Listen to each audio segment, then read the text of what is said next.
Bienvenue à bord de la Mercedes-Benz CLE 2024. Je suis à bord du modèle 300 qui sera la seule version proposée lors du lancement du véhicule au début de l'année 2024, au Canada du moins, parce qu'ailleurs dans le monde, il existe d'autres versions, dont la version 450. La version 300 qu'on a à l'essai est équipée d'un moteur 4 cylindres 2 litres turbo qui développe 255 chevaux et 295 livres-pieds de couple. Le tout est jumelé à une transmission automatique à 9 rapports et à un système hybride léger qui vient donner plus de puissance en accélération au véhicule. Parlant des accélérations, le véhicule accélère bien lorsqu'on est à l'arrêt, on fait un 0-100 km/h. Je dirais qu'on sent vraiment que le véhicule a une belle puissance, mais que la mécanique s'essouffle un peu à haut régime. J'aurais aimé peut-être que Mercedes décide d'importer au Canada la version 450 parce que celle-ci est équipée d'un moteur 6 cylindres en ligne qui développe 370 chevaux et j'ai l'impression que ça aurait pu être très bien adapté au créneau de véhicule dans lequel on est. Je crois aussi que Mercedes a un seul grand compétiteur en tête avec cette voiture-là et c'est la Audi A5 qui s'offre aussi en version coupée, qui s'offre aussi en version cabriolet et qui est disponible en version S5, donc plus performante. Et je pense qu'il manque juste ça avec la CLE, une version un peu plus performante pour les amateurs de puissance.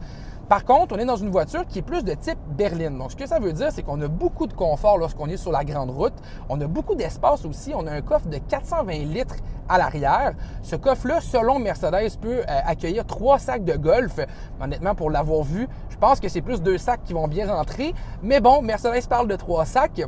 Au niveau du confort à l'intérieur, les sièges sont là. On a vraiment un bon support au niveau des sièges, mais je trouve que la cabine est un peu restreinte pour quelqu'un qui a un gabarit comme le mien. Je m'explique, c'est que à l'intérieur, je me sens toujours un peu pris entre des morceaux du véhicule et pourtant, j'aurais cru avoir beaucoup d'espace compte tenu que le véhicule est assez massif au niveau des dimensions qui vont se partager avec quelques produits chez Mercedes, dont la classe C, qui est une berline, et la classe E aussi, qui est une berline. Donc, c'est pour ça que je me serais attendu à avoir plus d'espace, mais si vous êtes quelqu'un qui n'a pas nécessairement le même gabarit que moi, vous allez être confortable. Si vous avez le même gabarit que moi, sachez qu'on est un peu restreint à l'intérieur du véhicule.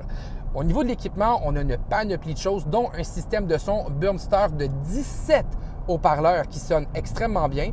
On a aussi le nouvel écran MBUX de 11,9 pouces qui s'occupe d'amener plusieurs informations de conduite, dont les différents modes de conduite qui sont offerts. On a le mode confort pour l'autoroute, le mode éco pour le côté économique en carburant. On a le mode sport également qui va donner plus de pep au véhicule. Et on a un mode individuel qui vous permet de choisir les meilleurs ajustements pour vous selon votre style de conduite. L'écran aussi est composé d'applications comme Angry Birds et d'applications de vidéoconférence pour faire des appels directement dans votre véhicule. C'est des nouveautés qui sont apportées au véhicule cette année. Et je vous dirais que c'est quand même assez agréable d'avoir ces options-là, bien que le but, c'est pas nécessairement de jouer à des jeux en conduisant. Lorsqu'on est dans l'arrêt, j'ai pu essayer tantôt le véhicule en étant dans une période d'attente, puis c'était plaisant de pouvoir jouer à Angry Birds pendant ce temps-là. En somme, j'ai trouvé que le véhicule se conduisait très bien. On sent le poids du véhicule. Ça reste une voiture qui est assez massive, qui est assez grande. Donc, on sent le poids en courbe, mais lorsqu'on prend les bons ajustements de conduite, c'est un véhicule qui est plus dynamique à conduire que des berlines régulières à mes yeux. On a une accélération qui est assez vive à bas régime, comme je disais un peu plus tôt. Donc ça amène son lot d'agréments lorsqu'on prend des chemins un petit peu plus sinueux.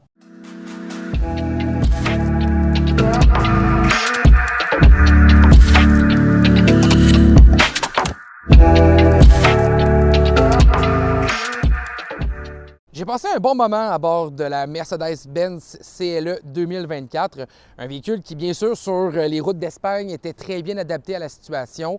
On a une conduite qui est un petit peu plus relevée, mais en même temps, on est capable d'avoir le côté confortable grâce aux différents modes de conduite. Donc, sur l'autoroute, j'ai été très bien assis, même à me confondre d'être dans une voiture berline, malgré qu'on a une version plus coupée. J'ai adoré ça, honnêtement, au niveau confort général du véhicule, mais je vous dirais que j'ai trouvé que l'espace était assez restreint à l'intérieur. Donc, si vous avez un profil de gabarit qui se ressemble au mien, sachez-le, c'est une voiture qui est assez restreinte à l'intérieur. L'espace du coffre est suffisant aussi quand même, donc si vous êtes un amateur de golf, inquiétez-vous pas, ce véhicule-là est pour vous, ça peut fonctionner. J'aurais aimé avoir la version 6 cylindres en ligne qui est disponible dans la version 450 du CLE. Malheureusement, au Canada, on va avoir seulement le 300 et j'aurais aimé avoir le 450 pour justement donner plus de puissance puissance à cette voiture-là qui s'essoufflait un peu en accélération, surtout vers la fin des accélérations. Je pense qu'un 6 cylindres aurait pu être extrêmement bien adapté. Maintenant, restera à voir si Mercedes vont importer, oui ou non, cette motorisation-là, qui, selon moi, est parfaitement jumelable avec ce gabarit de véhicule-là.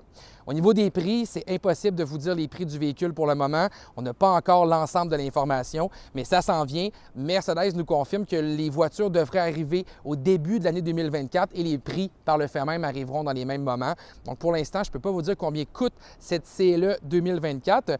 Est-ce qu'on la recommande? Encore une fois, on va attendre. C'est un véhicule qu'on met à l'essai présentement pour un premier contact. On aura la chance de le mettre plus longuement à l'essai avec l'équipe, mais pour le moment, je vais être patient avant de vous dire de la recommander oui ou non.